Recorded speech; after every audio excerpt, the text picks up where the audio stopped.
Chicken যদি খেতে হয় তাহলে এভাবে বানিয়ে খেয়ে দেখতে পারেন। দেখতেও সুন্দর, খেতেও কিন্তু অনেক লোভনীয়। আসসালামু আলাইকুম সবাইকে, আশা করি সবাই খুব ভালো আছেন। নতুন একটি ভিডিও নিয়ে ওয়েলকাম জানাচ্ছি সিম্পল রেসিপি ইনকেপিতে। চিকেন বানানোর জন্য প্রথমে চুলায় একটা কড়াই বসিয়ে দিছি। এবার এখানে দিয়ে দিছি বেশ অনেকটাই পরিমাণের সর্ষে তেল, সাথে দিয়ে দিছি গোটা জিরা, গোটা তেজপাতা, গোটা 2টা শুকনো লঙ্কা। এবার এখানে আমি দিয়ে দিছি হাফ কেজি পরিমাণের চিকেনগুলো তেলের মধ্যে দিয়ে আমি 2 থেকে 3 মিনিট সময় এভাবে নাড়াচাড়া করে নিব, যাতে চিকেনটা তেলের সাথে খুব ভালো করে ভাজা হয়। এবার এখানে দিয়ে দিব আমি স্বাদমতো লবণ, সাথে দিয়ে দিছি 4 টুকরো করে একটা টমেটো। এবার ঢাকনা দিয়ে আমি 2 থেকে 3 মিনিট কুক করে নিব। ঢাকনাটা খুলে এবার দেখাচ্ছে, দেখুন একটুখানি জল উঠে গেছে। এভাবে নাড়াচাড়া করে নিতে হবে যাতে চিকেনের গন্ধটা আর থাকে না। এখানে দিয়ে দিছি গরম মশলা বাটা, সাথে দিয়ে দিছি জিরা বাটা। আরও একটুখানি সময় এভাবে নাড়াচাড়া করে নিয়ে নিলাম যাতে মশলাটা খুব ভালো করে চিকেনের মধ্যে ঢুকে যায়।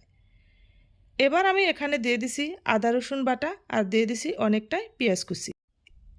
এবার এই সব মশলাগুলো একসঙ্গে আমি ভালো করে নাড়াচাড়া করে নিব, যাতে মশলাগুলো চিকেনের সাথে ভালো করে মিশে যায়। আরও কিছুটা সময়ের জন্য আমি ঢাকনা দিয়ে চেপে রান্না করে নিব। এবার দেখুন অনেকটাই কিন্তু জল উঠে গেছে। এখানে এবার দিয়ে দিব শুকনো লঙ্কার গুঁড়া 2 চামচ, আর দিয়ে দিছি 1 চামচ হলুদ গুঁড়া, দিয়ে দিছি হাফ চামচ ধনিয়া গুঁড়া।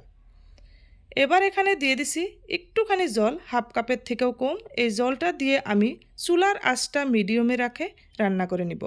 চুলার আঁচটা কিন্তু সবসময় মিডিয়ামে রাখতে হবে, কারণ এই রান্নাটায় বেশি জল ইউজ করা যাবে না। দেখুন চিকেনটা কিন্তু তাড়াতাড়ি সিদ্ধ হয়ে গেছে এবং মাংসটাও কিন্তু খুলে আসছে। ঝালের জন্য একটুখানি দিয়ে দিলাম কাঁচা লঙ্কা। এবার দেখুন চিকেনের কালারটা খুব সুন্দর হয়ে গেছে, রান্নাটাও কিন্তু প্রায় হয়ে এসেছে। এইভাবে চুলার উপরে রেখে আমি 2 থেকে 3 মিনিট খুব ভালো করে নাড়াচাড়া করে নিব, যাতে চিকেনের গ্রেভিটা আরও একটু গ্রেভি হয়। এইভাবে যদি রান্না করে খেয়ে দেখতে পারেন, অসাধারণ একটি রান্না, খুব কম সময়ের মধ্যে তাড়াতাড়ি হয়ে যায়। এবার উপরে আমি দিয়ে দিছি খুব কম করে ধনিয়া পাতা দিলে চিকেনটা খেতে আরও একটু ভালো লাগবে।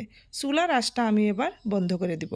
দেখুন রান্নাটা অসাধারণ একটি রান্না। যদি ভালো লেগে থাকে নিশ্চয় ভিডিওটি লাইক, কমেন্ট, শেয়ার এবং ফলো করবেন। যদি ইউটিউব থেকে ভিডিওটি দেখছেন নিশ্চয় আমার চ্যানেলটিকে সাবস্ক্রাইব করে পাশে থাকবেন।